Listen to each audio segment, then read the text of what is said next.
अस्सलाम वालेकुम नाजरीन, मैं डॉक्टर नसरीन सुल्ताना सैयद जलालुद्दीन आपके सामने हाजिर हूँ एक नई वीडियो के साथ। महाराष्ट्र एसएससी बोर्ड 2020-21 में आने वाला क़वाइद क्या है, इसे वाज़ेह करने वाली मेरी इस वीडियो को ज़रूर देखिए। अगर आप मेरे चैनल पर नए हो तो मेरे चैनल उर्दू अर्गमान अदब को सब्सक्राइब करना ना भूलें। क़वाइद पर मबनी सवालात आपके इम्तिहान का लाजमी सवाल है, जो सवाल नंबर 4 अलीफ़ और बे पर मबनी है। ये सवाल कुल 16 नंबरात के लिए मख्तस है। इसमें आपकी दरसी कुतुब पर 10 नंबरात के सवालात पूछे जाएंगे। वो सवालात कुछ इस तरह के होंगे। सवाल नंबर 1 जुमलों की किस्में 2 नंबरात के लिए। सवाल नंबर 2 मुहावरे 2 नंबरात के लिए। सवाल नंबर 3 कहावतों पर मुश्तमिल होगा, वो भी 2 नंबरात के लिए। सवाल नंबर 4 सनतें पहचानिए होगा, वो भी 2 नंबरात के लिए मुकर्रर है। आखिरी सवाल असनाफ़ सुखन पर मुश्तमिल होगा। इसमें आपको नसरी असनाफ़ और शायरी असनाफ़ पर सवालात पूछे जाएंगे, जो 2 नंबरात के लिए मख्तस है। तो चलिए हम पहला सवाल जुमलों की किस्में क्या है, इस पर किस तरह सवालात पूछे जाते हैं और जुमलों की किस्में कौन सी है, आपको बताते चलूँ। जुमलों की अक़साम की वजाहत से क़ब्ल आपको जुमला क्या है ये समझना ज़रूरी है। अल्फाज के ऐसे मुसलसल मजमूए को जुमला कहते हैं जिससे सुनने वाला बात को पूरी तरह समझ ले और इसका मफ़हूम हासिल कर ले, चाहे बात तकरीर में हो या तहरीर में हो। यानी जुमले के ज़रिए आप सामने वाले की बात को समझ ले या आपकी बात को वो समझ सके, उसे जुमला कहते हैं। जुमले की किस्में बिल्लिहाज साख्त 3 किस्में हैं, जो आपको वेब खाके के ज़रिए सामने नज़र आ रही है। पहली किस्म मुफरद, दूसरी किस्म मुरक्कब और तीसरी किस्म मक़लूद जुमला है। जुमलों की किस्में में हम सबसे पहले मुफरद जुमला क्या है इससे वाकिफ़ होते हैं। मुफरद जुमला ऐसा जुमला जिसमें सिर्फ़ एक मुब्तदा और एक ख़बर होती है, उसे मुफरद या सादा जुमला कहते हैं। अब सवाल ये होता है कि मुब्तदा और ख़बर क्या है। इसके लिए आप कॉलम अलीफ़ और कॉलम बे की मिसालों को मिलाकर पढ़िए तो आपको आपके सवाल का जवाब मिल जाएगा। देखिए, पहली मिसाल अफ़साने में जज्बात की अक्कासी ज़रूरी है। अच्छी नावल बार बार पढ़ी जाती है। गालिब की गज़लों में मुशाहिदे की गहराई ज़्यादा होती है। हमारे कौमी तराने में ख़ास तौर पर मोहब्बत का पैगाम दिया गया है। अब इन जुमलों को पढ़ने के बाद आपकी ये बात समझ में आ जाएगी कि कॉलम अलीफ़ खाने में सिर्फ फ़िक्रे हैं, इनकी बाबत कॉलम बे में ज़ाहिर की गई है। यानी जुमले का पहला जुज़ जो किसी बाबत से हो उसे मुब्तदा कहते हैं। इसी तरह उसका दूसरा जुज़ जिसमें किसी की बाबत कोई बात कही गई हो उसे ख़बर कहते हैं। इसकी मिसालें माँ तस्वीरें मज़ीद 2 मिसालें नीचे दी गई हैं कि गांव में सख्त कहत पड़ा हुआ था। यहाँ गांव गांव में मुब्तदा है, सख्त कहत पड़ा हुआ था ख़बर है, यानी गांव का अहवाल ज़ाहिर किया जा रहा है। दूसरी तस्वीर में आसिया खूब रोने लगी।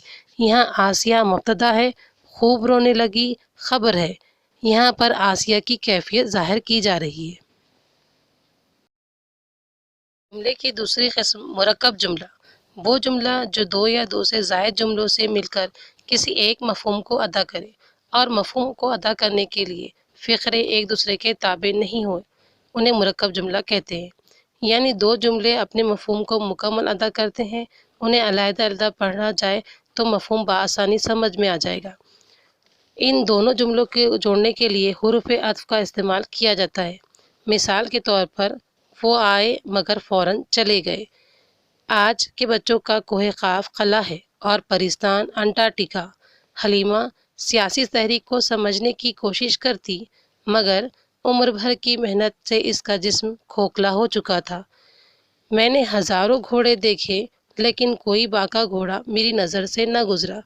अब तीसरी मिसाल देखिए कि हलीमा सियासी तहरीक को समझने की कोशिश करती। ये पहला जुमला जो अपना मफ़हूम मुकम्मल अदा करता है कि वो सियासी तहरीक को समझने की कोशिश करती है।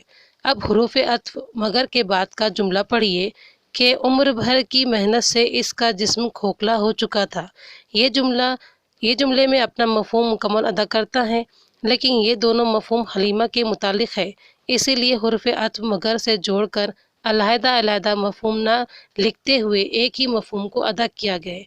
यानी जब 2 या 2 से ज़ायद आज़ाद फ़िक्रे हुरूफ़ अत्फ़ से जोड़े जाते हैं तो उनसे मुरक्कब जुमले बनते हैं।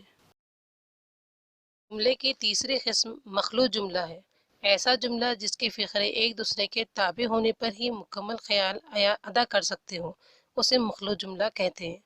مخلوط جملوں میں جو، جس، جب، جہاں وغیرہ ضمیریں استعمال کی جاتی ہے انہیں ضمیر موصولہ کہتے ہیں۔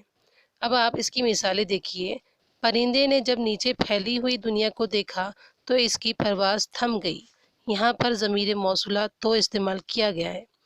ایک اور قیدی تھا جو جیل میں میرا سب سے زیادہ عزیز تھا، اس میں ضمیر موصولہ جو استعمال کیا گیا ہے۔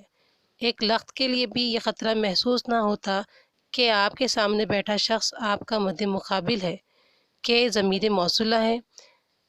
چوتھی مثال، گھبرا کر ہاتھ پسارا تو بھولا بستر پہ نہ تھا، یہاں پر تو ضمیر موصولہ ہے۔ اوپر کی مثالوں میں تو، جو، کہ ان الفاظوں کے بعد اور پہلے فقرے مکمل خیال کا اظہار نہیں کرتے۔ آپ پہلی مثال دیکھیے۔ پہلے فقرے سے سوال اٹھتا ہے کہ پرندے نے جب نیچے دیکھا تو کیا ہوا؟ دوسرے فقرے میں یہ سوال اٹھتا ہے کہ پرندے کی پرواز کیوں تھم گئی؟ یہ دونوں فقرے ایک دوسرے کے تابع ہیں، جن کے معنی اپنے آپ میں پورے سمجھنے میں آتے ہیں۔ جب ہم ان دونوں فقروں کو ملا کر نہ پڑھیں تو مفہوم واضح نہیں ہوتا۔ ایسے جملے مخلوط جملے کہلاتے ہیں۔ عزیز طلباء طالبات، بتائی گئی دیگر مثالوں کے ذریعے آپ جملوں کی اقسام کو انشاءاللہ سمجھ ہی گئے ہوں گے۔ یہاں پر آپ کی مشق مزید بہتر ہو اس کے لیے کچھ جملے تحریر ہے، اور اسی طرح آپ کو امتحان میں بھی ایسے جملے دیے جائیں گے اور آپ کو جملے پڑھ کر مفرد، مرکب اور مخلوط جملے کی شناخت کرنا ہوگی۔ تو مشق سخن جاری رکھیے انشاءاللہ۔ اللہ ذوق مطالعہ اور زیادہ کرے، آمین، جزاک اللہ۔